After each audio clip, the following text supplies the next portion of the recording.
National Herald नाम भारतीय स्वतंत्रता संग्राम और पत्रकारिता के इतिहास में एक प्रतिष्ठित पहचान रखता है। पंडित जवाहरलाल नेहरू के द्वारा सन 1938 में स्थापित इस समाचार पत्र को भारतीय राष्ट्रीय कांग्रेस की विचारधारा का वाहक माना जाता रहा है।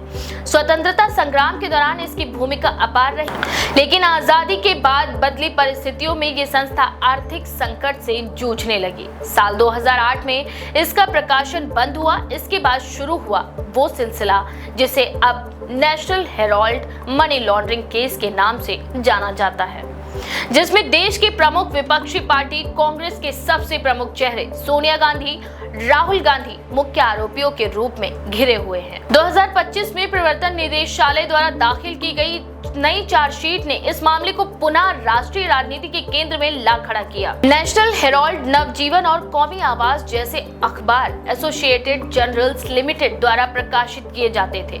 एजेएल एक गैर सूचीबद्ध सार्वजनिक लिमिटेड कंपनी है, जिसके मालिकाना हक कांग्रेस नेताओं, कार्यकर्ताओं और पार्टी समर्थकों के पास थे। साल 2008 तक इसका संचालन लगभग बंद हो चुका था, लेकिन इसके पास देश भर में मूल्यवान अचल संपत्तियां मौजूद थी, जिनका मूल्य ईडी के मुताबिक लगभग 2000 करोड़ रुपए है। साल 2010 में राहुल गांधी, सोनिया गांधी, मोतीलाल वोरा और ऑस्कर फर्नांडिस के नेतृत्व में यंग इंडियन नामक एक निजी कंपनी बनाई गई। इसका उद्देश्य एजेएल को नियंत्रित करना बताया गया। इस कंपनी में राहुल और सोनिया की 38% हिस्सेदारी थी। ईडी ने आरोप लगाया कि कांग्रेस के शीर्ष नेतृत्व ने एक सुनियोजित आपराधिक साजिश के तहत एजेएल की संपत्तियों को यंग इंडियन के जरिए अपने कब्जे में लिया। चार्जशीट के मुताबिक कांग्रेस ने एजेएल को पहले 90 करोड़ रुपए का कर्ज दिया, फिर इस कर्ज को भुनाने के बहाने एजेएल के 99% शेयर मात्र 50 लाख रुपए में यंग इंडियन को हस्तांतरित कर दिए गए।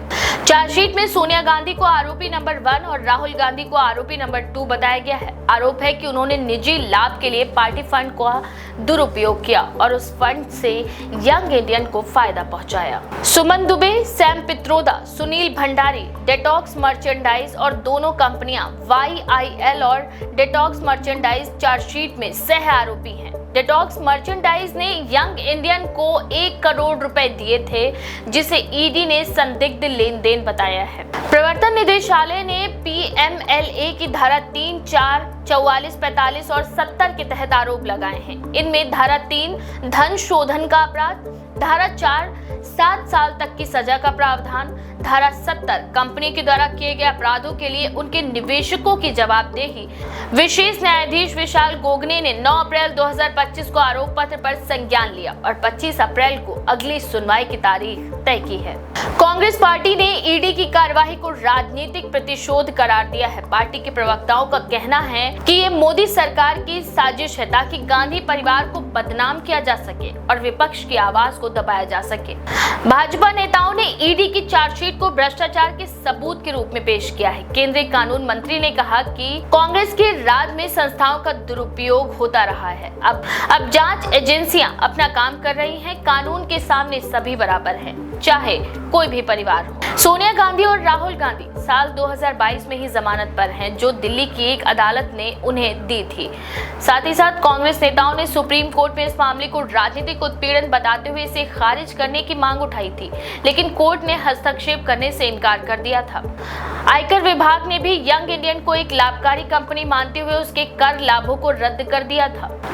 फिलहाल इस मामले ने एक बार फिर राजनीति बनाम जांच एजेंसियों की बहस को जन्म दिया है। टीवी डिबेट, सोशल मीडिया और अखबारों में ये सवाल गूंज रहे हैं कि क्या ये राजनीतिक बदले की कार्यवाही है या फिर कांग्रेस के वित्तीय मामलों में गंभीर गड़बड़ियां हुई हैं। कई वरिष्ठ वकील इसे क्लासिक कॉर्पोरेट स्ट्रक्चर का दुरुपयोग मानते हैं, जबकि कुछ इसे बिना लेन देन के मनी लॉन्ड्रिंग का मामला बताते हैं, जहां वास्तविक लाभार्थी राजनीतिक रूप से शक्तिशाली लोग हैं।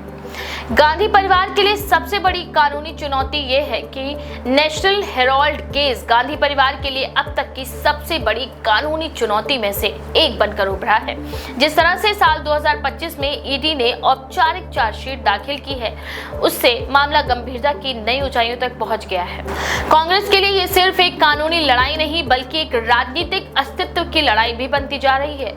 क्या गांधी परिवार खुद को कानून के कटघरे से बाहर निकाल पाएगा?